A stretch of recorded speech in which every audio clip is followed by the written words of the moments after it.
Hello friends, आज हम करेंगे वन वर्ड सब्स्टिट्यूशन। आज हम 10 वर्ड्स करेंगे। चलिए हम स्टार्ट करते हैं। हमारा पहला वर्ड है बीइंग अनेबल टू पे वंस डेब्ट। ये क्या होता है? इंसॉल्वेंट मतलब दिवालिया। इंसॉल्वेंट शब्द की ओरिजिन देखते हैं हम कहाँ से हुई थी। देखिए क्या होता है दिवालिया। बीइंग अनेबल टू पे वंस डेब्ट, जिस जो कर्ज चुकाने में असमर्थ हो उसे क्या बोलते हैं? दिवालिया। तो इस शब्द की ओरिजिन देखते हैं कहाँ से, उत्पत्ति कहाँ से हुई थी।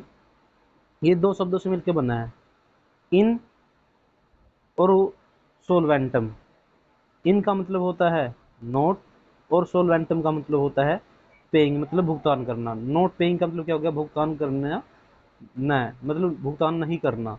तो इंसॉल्वेंट का मतलब दोनों को कंबाइन करके क्या बन गया? दिवालिया। इसको हम चलो सेंटेंस में यूज करते हैं। देखिए, the company use the company was unable to pay its डेब्ट and was declared insolvent. Company अपना कर्ज चुकाने असमर्थ रही और दिवालिया घोषित कर दी गई।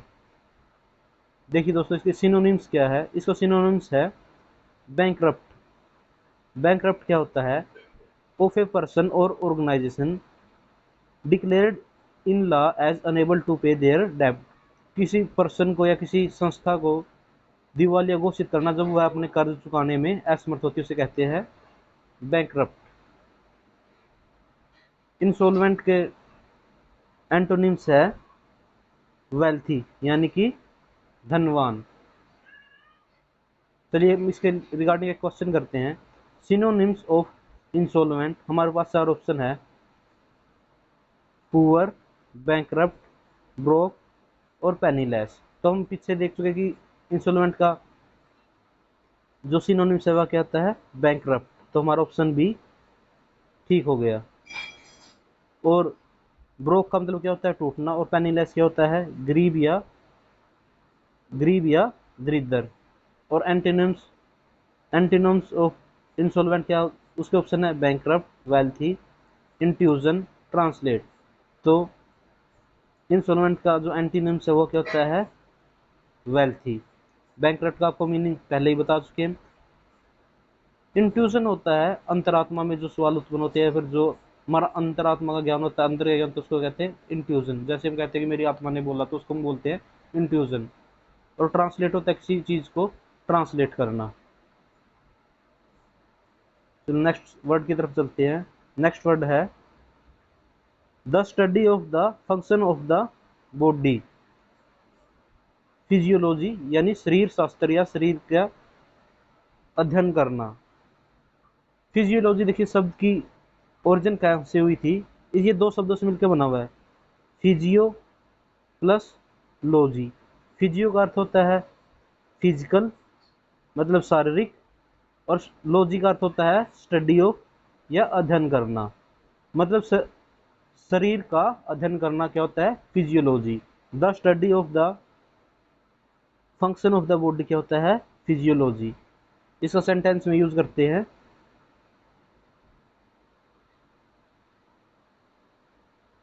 Physiology has taught us a lot about the human body. देखिए, फिजियोलॉजी हैज टॉट हमें सिखाती है बहुत कुछ ह्यूमन बॉडी के बारे में, शरीर के बारे में। नेक्स्ट वर्ड की तरफ चलते हैं। नेक्स्ट वर्ड है हमारा astrology. The science of telling events by stars. इसे क्या कहते हैं? एस्ट्रोलॉजी, जिसे हम हिंदी में क्या बोलते हैं? ज्योतिषी विज्ञान। इस शब्द की देखिए ओरिजिन कहाँ से हुई थी। ओरिजिन इसके दो शब्दों से मिली है, एस्ट्रो प्लस लॉजी। जो एस्ट्रोन है वो है ग्रीक वर्ड।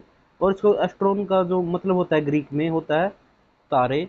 और लॉजी हम पीछे भी देख सकते हैं, उसका मतलब क्या था? द स्टडी ऑफ, यानी अध्ययन। तारों का अध्ययन करना क्या होता है? ज्योतिषी शास्त्र।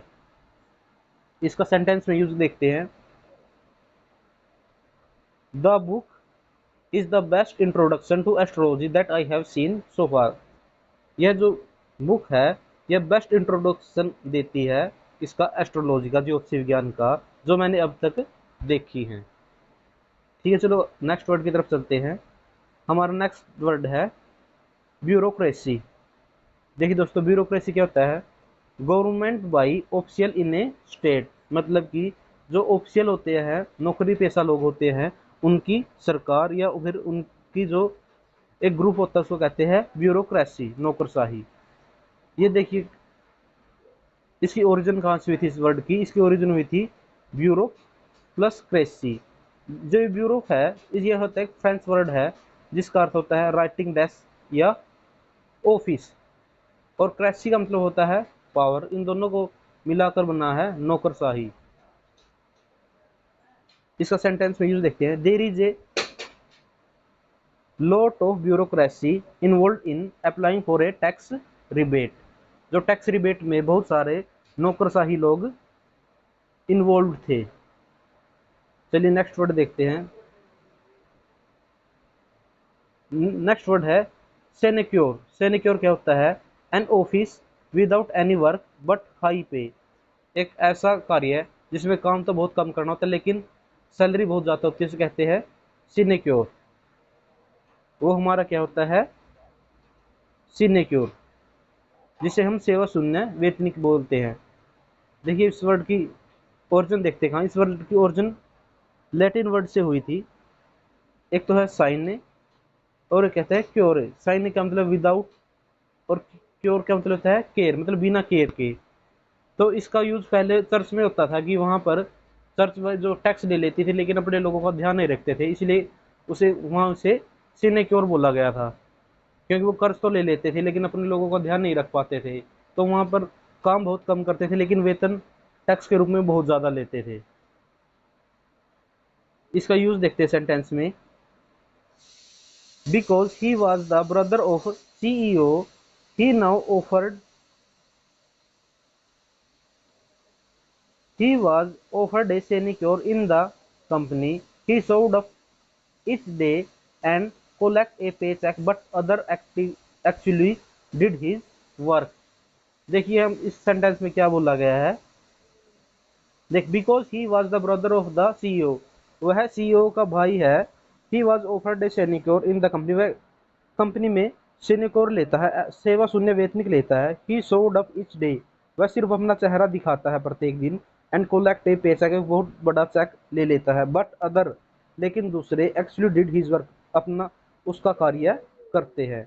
मतलब जो कंपनी का सीईओ का भाई है वो कंपनी में सिर्फ अपना चेहरा दिखाना आता है और एक बहुत बड़ा चेक ले लेता है, लेकिन दूसरे लोग उसका काम करते हैं। तो इसके सिनेक्योर के जो सिनोनिम्स है वो देखते हैं हम। इसके सिनोनिम्स क्या हैं? पहला है इजी जॉब, एक है कुशी नंबर। ये CUSHY है, इसको हम पढ़ेंगे कुशी, कुशी नंबर। कुशी नंबर क्या होता है? जहाँ कार्य बहुत आसान काम हो और उसके बहुत ज़्यादा पैसे मिले हमें, उसे बोलते हैं कुशी नंबर। तो इसके एंटीनोम्स देखते हैं हम क्या है। इसके एंटीनोम्स हैं हरक्यूलियन टास्क, अपहिल बैटल और बैक ब्रेकिंग जॉब। ये तीनों वर्ड बहुत इंपॉर्टेंट है। Herculean task, uphill battle, back breaking job. इन तीनों का मतलब होता है कठिन कार्य जहाँ पर परिश्रम बहुत ज़्यादा हो। जैसे सिनेक्योर तो हो गया जहाँ पर परिश्रम बहुत कम है लेकिन वेतन बहुत ज़्यादा है। और हरक्यूलियन टास्क, अपहिल बैटल और बैक ब्रेकिंग जॉब ऐसे कार्य हैं जहाँ पर परिश्रम बहुत ज़्यादा है। नेक्स्ट वर्ड की तरफ चलते हैं। नेक्स्ट वर्ड है हमारा antidote. A medicine to contract the effect of a poison. एक दवाई जो जहर के विष के प्रभाव को काउंटर करती है, उसके प्रभाव को खत्म करती है, उसके क्या बोलते हैं? एंटीडोट। तो एंटीडोट जो हमारा शब्द है, देखिए इसकी ओरिजिन देखते हैं कहाँ से हुई थी। इसकी ओरिजिन ग्रीक वर्ड से हुई थी। जो दो शब्द है एंटी और डोटन। एंटी होता है अगेंस्ट और गिव होता है, डोटन होता है गिव यानी देना, समथिंग गिवन अगेंस्ट, मतलब कुछ चीज किसी चीज के अगेंस्ट दी जाए। जैसे अगर जहर हो तो जहर के अगेंस्ट क्या देंगे? एंटीडोट, ताकि उसका जहर का जो प्रभाव है वो कम हो जाए। इसका सेंटेंस में यूज देखते हैं। Laughter is a good antidote to stress. जो हंसी है, ये प्रसन्नता है, is a good antidote to stress, stress को हर लेती है। ठीक है, चलिए नेक्स्ट देखते हैं इसके सिनोनिम्स, एंटीडोट के सिनोनिम्स क्या हो जाएंगे। न्यूट्रलाइजिंग एजेंट, नेक्स्ट है इसका सिनोनिम्स एंटीटॉक्सिन, और थर्ड है इसका रेमेडी। ये तीन इसके सिनोनिम्स हैं, न्यूट्रलाइजिंग एजेंट, एंटीटॉक्सिन और रेमेडी। और इसके एंटीडोट के जो एंटीनम्स है, विलोमार्थक शब्द है, वो क्या बन जाएगा, पॉइजन। पॉइजन मतलब जहर। चलिए नेक्स्ट वर्ड की तरफ चलते हैं। नेक्स्ट वर्ड है हमारा डिलीटेंटी। डिलीटेंटी क्या होता है, कला प्रेमी, एन एडमायर ऑफ आर्ट, उसको क्या बोलते हैं, डिलीटेंटी। डिलीटेंटी एक शौकीन व्यक्ति होता है जो किसी काम को शौकिया तौर पर करता है, इसको इस काम का एक्सपीरियंस नहीं होता, या फिर ये किसी सीरियस होकर नहीं करता, बल्कि शौक से उस काम को करता है। यह एक इटालियन, इसकी ओरिजिन देखते हैं कहाँ से हुई थी। इसकी ओरिजिन हुई थी एक इटालियन वर्ड टू डिलाइट से। डिलाइट का मतलब क्या होता है, आनंददायक वस्तु। तो जो आनंददायक वस्तु को काम में यूज में लाता है या फिर आनंद के लिए कोई काम करता है, उसको क्या कहते हैं, डिलीटेंटी। और इसका अर्थ क्या होता है, शौकीन। चलिए इसको हम अब सेंटेंस में यूज करते हैं। His ambitions were high but he became a dilettante। देखिए उसके एम्बिशंस मतलब उसकी महत्वाकांक्षाएं बहुत ऊंची थी, लेकिन वो एक शौकिया या शौकीन व्यक्ति बन गया। अब इसके इस वर्ड्स के हम सिनोनिम्स देखते हैं। इसके सिनोनिम्स पहला है एमेच्योर, सेकंड है नॉन प्रोफेशनल, और थर्ड है डैबलर। एमेच्योर भी शौकिया होता है, नॉन प्रोफेशनल भी वह व्यक्ति होता है जो किसी काम को शौक के तौर पर करता है, और डैबलर भी वही व्यक्ति होता है जो किसी काम को शौक के तौर पर करता है, मतलब प्रोफेशनल नहीं होते, सिर्फ किसी काम को ये मजे के लिए या आनंद प्राप्त करने के लिए करते हैं। डिलीटेंटी का एंटीनोम्स देखते हैं हम। इसका एंटीनोम्स है, विलोमार्थक शब्द है, प्रोफेशनल। देखिए डिलीटेंटी क्या होता है, शौकिया व्यक्ति जो किसी काम को शौक के लिए करता है, लेकिन प्रोफेशनल होता है जो वो उस काम में माहिर होता है। जो डिलीटेंटी होता है ये उस काम में माहिर नहीं होता, ये उस काम को शौक के तौर पर करता है। लेकिन जो प्रोफेशनल लोग होते हैं उस काम में माहिर होते हैं, वो उस काम को दिल लगाकर करते हैं। चलिए नेक्स्ट वर्ड की तरफ चलते हैं। हमारा नेक्स्ट वर्ड है एफिमिनेट। एफिमिनेट क्या होता है, स्त्री जैसा स्वभाव वाला व्यक्ति, या मतलब लेडी जिसका स्वभाव लेडी जैसा हो। A man having the qualities of women, एक ऐसा व्यक्ति जिसके अंदर महिलाओं के गुण हो, सो क्या बोलते हैं, एफिमिनेट। इसका सेंटेंस में यूज करते हैं।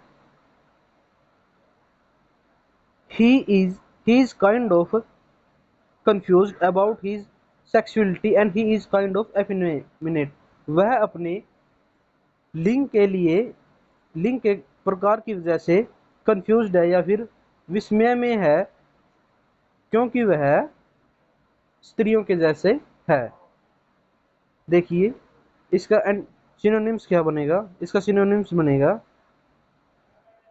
पेंसी। पेंसी क्या होता है, स्त्री स्वभाव जैसे व्यक्ति जो स्त्री की तरह चलता फिरता हो, या फिर स्त्रियों के जैसे हाव भाव वाला व्यक्ति, इसको क्या बोलते हैं, Pence.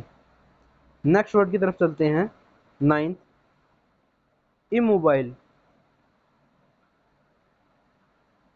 That which can not be move, जो चीज मूव ना करती उससे क्या कहते हैं, इमोबाइल, या फिर निश्चल, या फिर इसको हम बोलते हैं स्थिर भी बोल सकते हैं। जो चीज वस्तु स्थिर हो से क्या बोलते हैं हम, इमोबाइल। इसकी देखिए ओरिजिन देखते हैं हम कहाँ से हुई थी। इसकी ओरिजिन हुई थी दो वर्डों से। इम का मतलब होता है नॉट, और मूव का मतलब है मूव, मतलब नॉट मूवेबल, जो चलने में असमर्थ हो, जो गति न कर रही हो। इसका सेंटेंस में यूज देखते हैं। The car was immobile at the time of the accident, दुर्घटना के समय कार स्थिर थी। ठीक है, इसका सिनोनिम्स देखते हैं।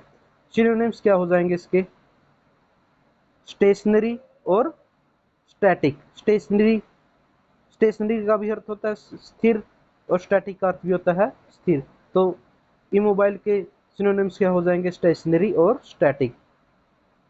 और इसका एंटोनिम्स क्या हो जाएगा, मोबाइल, जो मूव करता हो या फिर जो गति में हो उसे क्या बोलेंगे, मोबाइल। नेक्स्ट हमारा लास्ट वर्ड है एंटोमोलॉजी।